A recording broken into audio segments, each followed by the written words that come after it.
Welcome back to an awesome, adventurous video. I am back. Since 7 months ago, I am coming at you from San Francisco, California. And I haven't been here in over a year. And I thought I'd pay a little visit to the Walt Disney Family Museum, which just reopened its doors after being closed, I believe, for over a year now. And I got the proper mask to do it. Oh yes, going full Disney here at the Walt Disney Family Museum. And I'm inviting you guys to tag along with me. Looks like they're doing some sort of construction work right over there. Things are changing fast around here. Oh yeah, there she is, the Golden Gate Bridge. You can see her right from where I'm standing.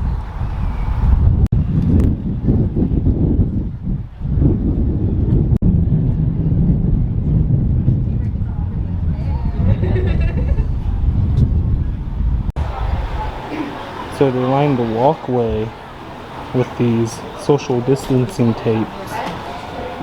Gotta keep your distance and masks on at all times. And there it is. There's the entrance. It's been a long time.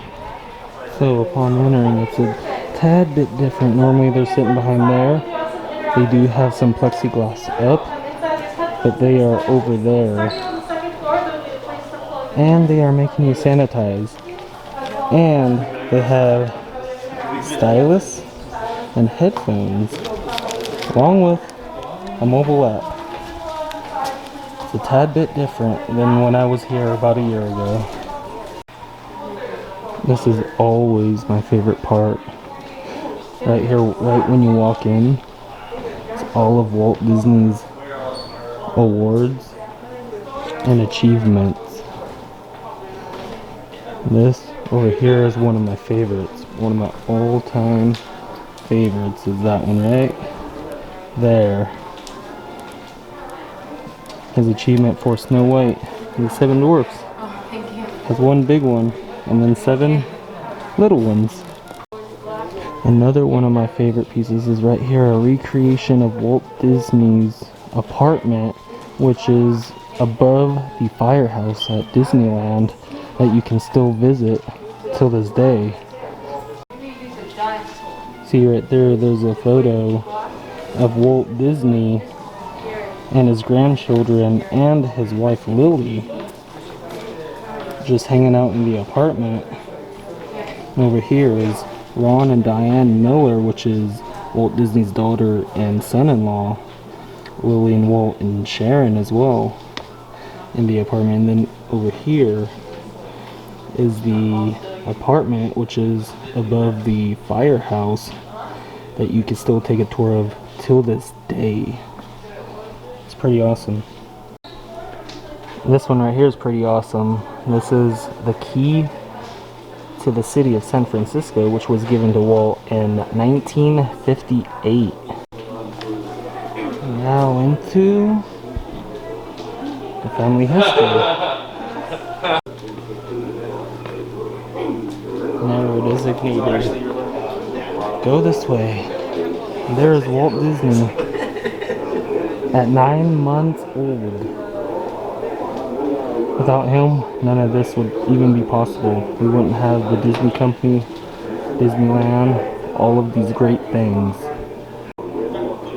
When they mean family museum, they mean family museum. This wall right here is all of Walt Disney's family. Without these people, Walt Disney would have never been born. We wouldn't have Disneyland. One of my favorite pieces. This is Walt Disney's dad's original violin.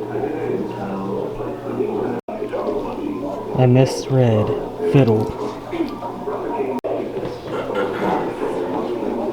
Here's Walt Disney's parents, circa 1910. In 1918, Walt Disney enlisted in the military, he actually changed his birth year and lied about his age only because he was a minor, and you know, they don't let minors in the military, so he lied about his age and became an American ambulance driver. And here he is right here. Yep. Here he is. See that picture right there? He actually drew that himself.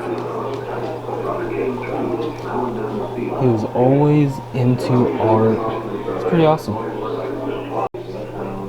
And this is the affidavit used by Walt himself to obtain his passport to travel all the way to France. Here's a very young Walt Disney, circa 1922, using one of those old-timey cameras. Right next to it is that camera. As a collector of cameras, I would love to add this to my collection. Cameras came a very long way. That is awesome. 1922.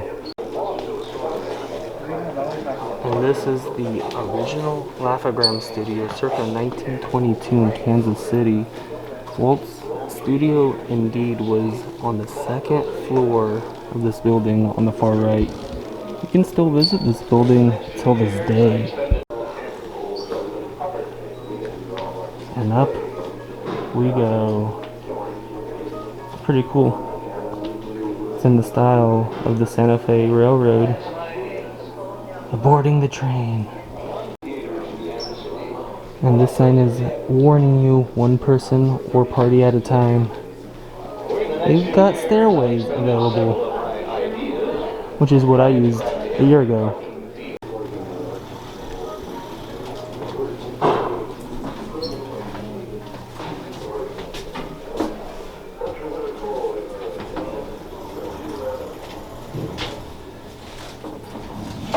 It was a big day, the day I got on that California Limited. Just as free and happy, you know. It was in 1923. But I say it. I think it's important to have a good heart here when you're young. You know?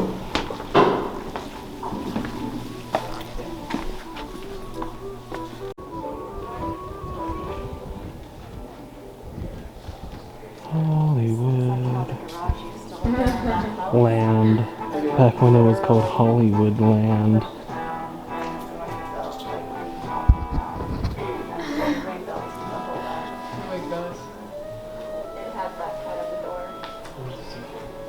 This is a very fascinating room right here. Oh look, more cameras. Do I have it on the zoom? I did. No wonder why everything was super close. Like I said, I would love to have these old-timey cameras for my collection. Another look from afar. The Hollywood sign, Hollywood Land sign. Huh. This is the Steamboat Willie cartoon right here. If you look at each and every individual picture, which I'm not going to do because it's going to take a long time to do that, it actually creates a cartoon. And right here in the middle, look at that. Shows the actual Steamboat Willie cartoon.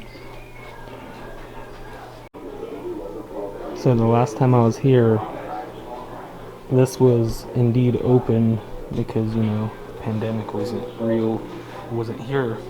And this time, the synchronizing band is closed.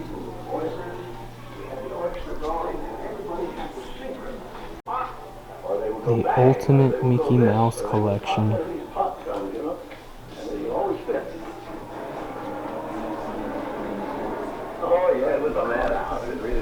See if I could zoom. Barely getting used to my new equipment here. Check that out. Look at this.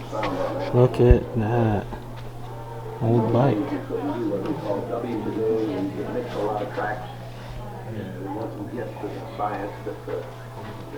could get away with, so we used to have to do everything at one time. We used to have to run the cartoon. You know, I've been here several times and I never noticed these. They look like building blocks. You come over to this side. It has old cartoons on it. Never noticed this until right now. Ever wondered how the color is made for the old color cartoons? Check that out. They start out all black and white, and they do the mixings of the colors, and then apply them. Right below the screen, they have these little windows on this side. Then you go around to the other side. Color galore. These are all original. Look at that. They're all separated. They've been sitting here for years and years. And the colors are all separating. All the oils in them are all separating. Here's some paint chips right here, circa of 1935. Used in the ink and paint department. Those are the originals. Now, I didn't know that off the top of my head. They have these little informational cards right above it. So most of my information, I'm actually reading from those, but there are some things that I do know off the top of my head. Just not everything. Look at this tucked over here behind the corner. Right here is Walt's original skis. Made in Switzerland. Wood and metal. There's a photo of him right here with those skis.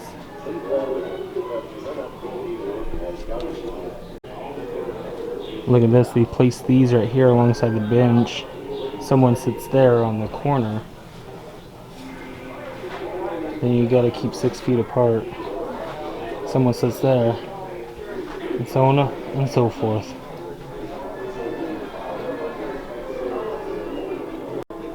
And they used to have these little telephones that you pick up, like the receivers are still there that you pick up, and you can listen to the story. And that's where those headphones come into play. Check that out. Right underneath it there. They modified it for headphones. Whoa, check this out. I never knew that Walt Disney went into the comic book business. These are all original too right here. I bet you these, being that they're in a display case, are worth tons.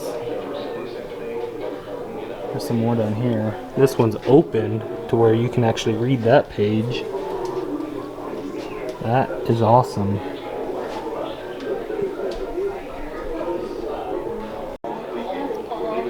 Here's all of the original artwork and cells from Snow White and the Seven Dwarfs, circa 1930.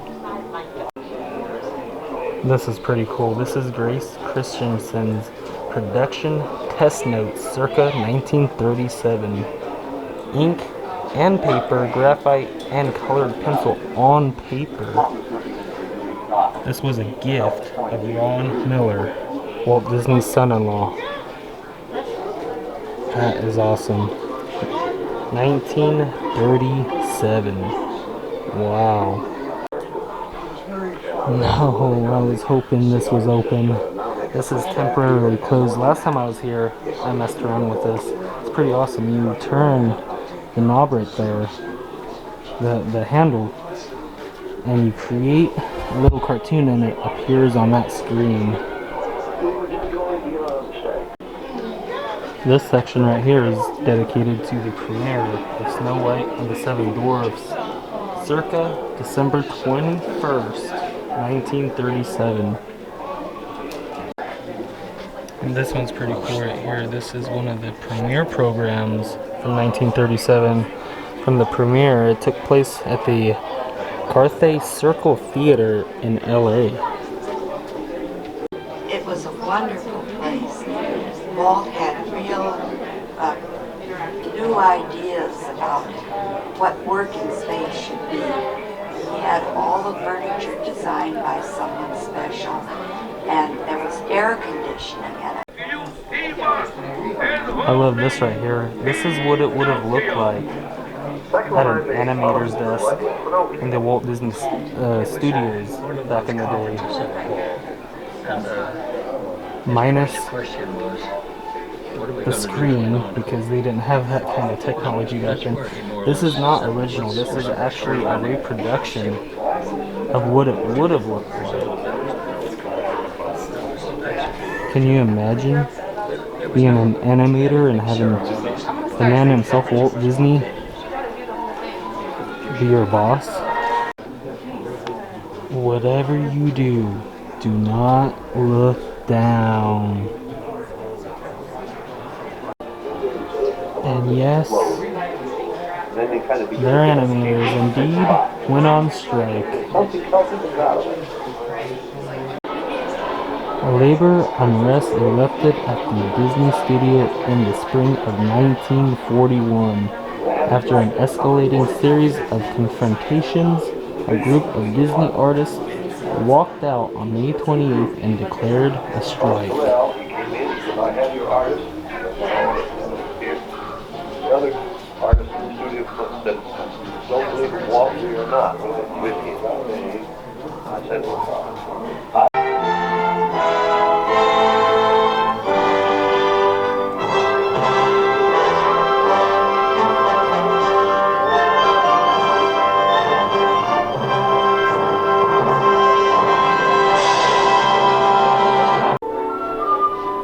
this whole section right here is dedicated to the Warriors.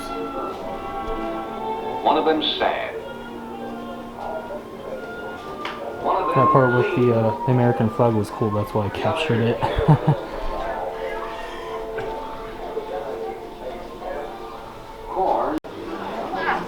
This is one of my all-time favorite rooms. I just absolutely love this room. Usually when I come in here it's like completely empty. But this time it has a bunch of people in it. Check that out. All along the top is one big giant screen. I just love this room.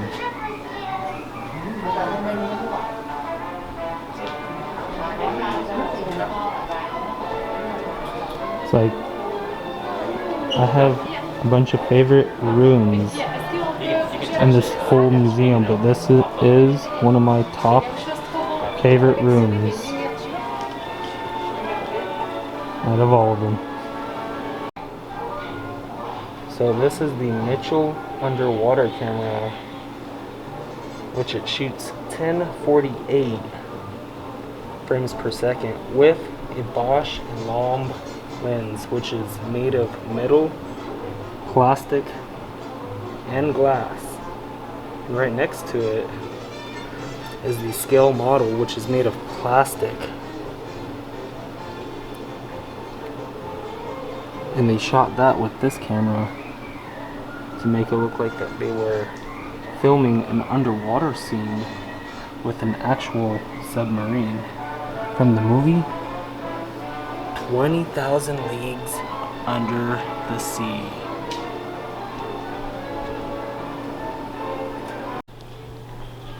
So last time I was here, I overlooked this room. I don't think I filmed it last time.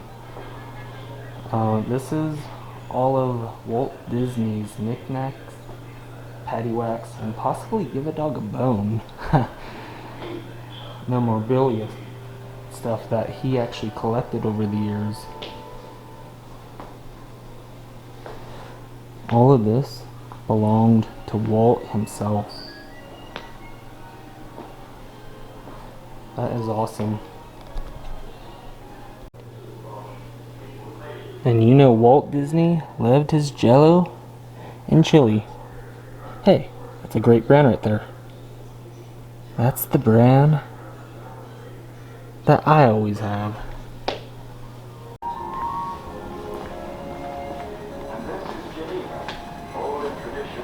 Check that out. You can see the Golden Gate Bridge from right up here. See if I can zoom in. Not used to having a zoom lens. Check that out. A real great view of the bridge itself. And please do not sit, only because that's not a chair. Oh, never noticed that. Look, the screen right there on the back side of these. I never knew that. You know, you learn something new every day. This is one of the original benches right here that Walt Disney himself sat in at Griffith Park when he was looking at his two daughters up on the merry-go-round, and he had an idea for a theme park that he calls Disneyland, one of the happiest places on earth. You can actually sit right here on this very bench that Walt himself sat on. I love this room with a passion. Disneyland, all kinds of Disneyland. That right there is a scale model of the Lily Bell, which Walt had at his house. He would actually sit on that little seat right there, riding around at his house. And when he built Disneyland, he had a bigger version with the same name, Lily Bell. Until this day, the Lily Bell, see there's Walt right there riding that train. Till this day, the Lily Bell still rides at Disneyland. And you can ride it if you're lucky. This is the original model of the Fantasyland castle, designed for Walt by Marvin Davis, built by Fred Joerger. I think I slaughtered that. In 1953. Now this is a scale model of the Omni Mover, which is actually used on quite a few attractions, and one of them being the Haunted Mansion. And this one's awesome right here. This one's one of my all-time favorite models in this room. The model of the Mark Twain. I just love how they used cotton on their smokestacks. And of course, one of the original Autopia cars, designed by the man himself. And no, I'm not talking about Walt Disney. I am talking about one of Walt Disney's Imagineers and great longtime friends, Bob Gurr. So last time I didn't even talk in this room because, you know, they don't really allow filming in this museum, but this time I am actually going to explain what this is. This is actually a model of Disneyland, and no, this isn't opening day. This is actually every single attraction that Walt Disney indeed helped design while he was alive. The Haunted Mansion opened in 1969, which Walt died in 1966, but it's there because he helped design it. It just opened after he died. I just love that model. And before it was a theme park, it was a TV show called Walt Disney's Disneyland.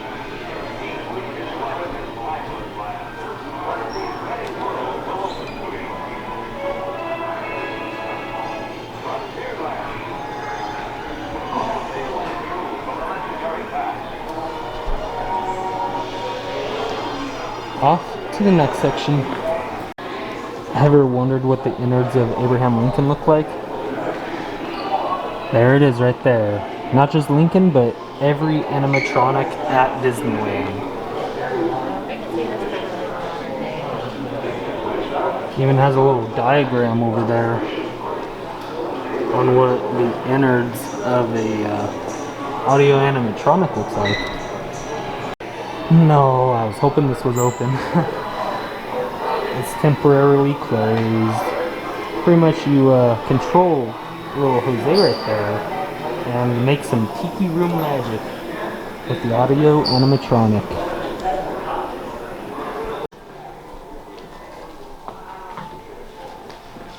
This is Pat McGinnis.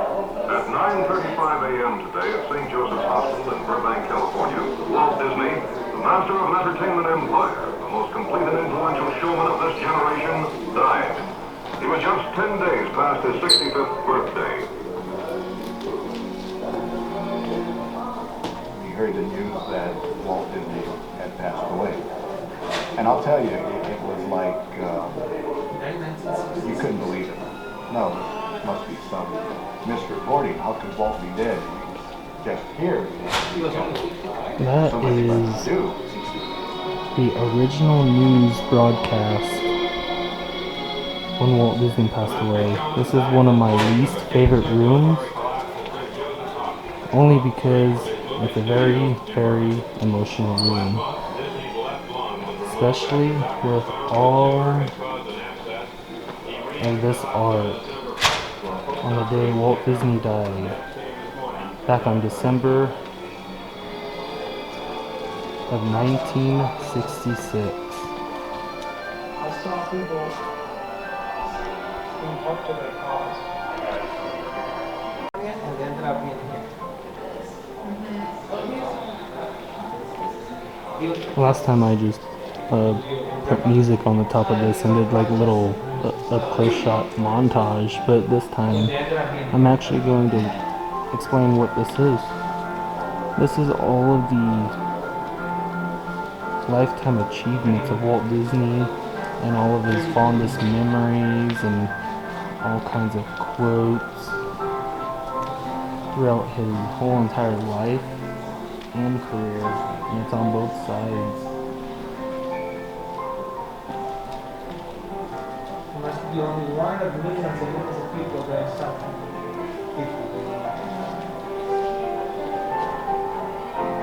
Pretty awesome that they dedicated this whole section to all of his memories.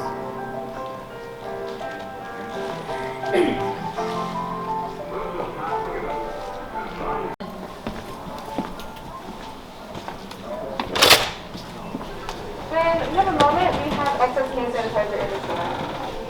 Thank you so much. One thing that I did notice though that was really different is the cafe is closed and it was opened the last time. That's going to conclude our awesome adventure in the Walt Disney Family Museum located in the Presidio of San Francisco. We learned about the sights, the sounds, the myth, the man, the myth, the legend himself, Walt Disney and his family. They didn't call it the Walt Disney Family Museum for nothing.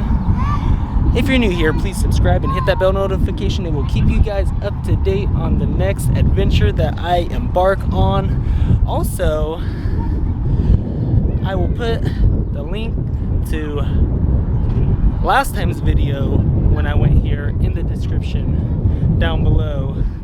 And I will put the website on how to reserve your tickets, because it is reservations only at the moment, only because they are allowing only a certain amount of people in because it's still the pandemic, but things are slowly getting back together. So that being said, I am off to see the rest of San Francisco itself. See you guys in the next video.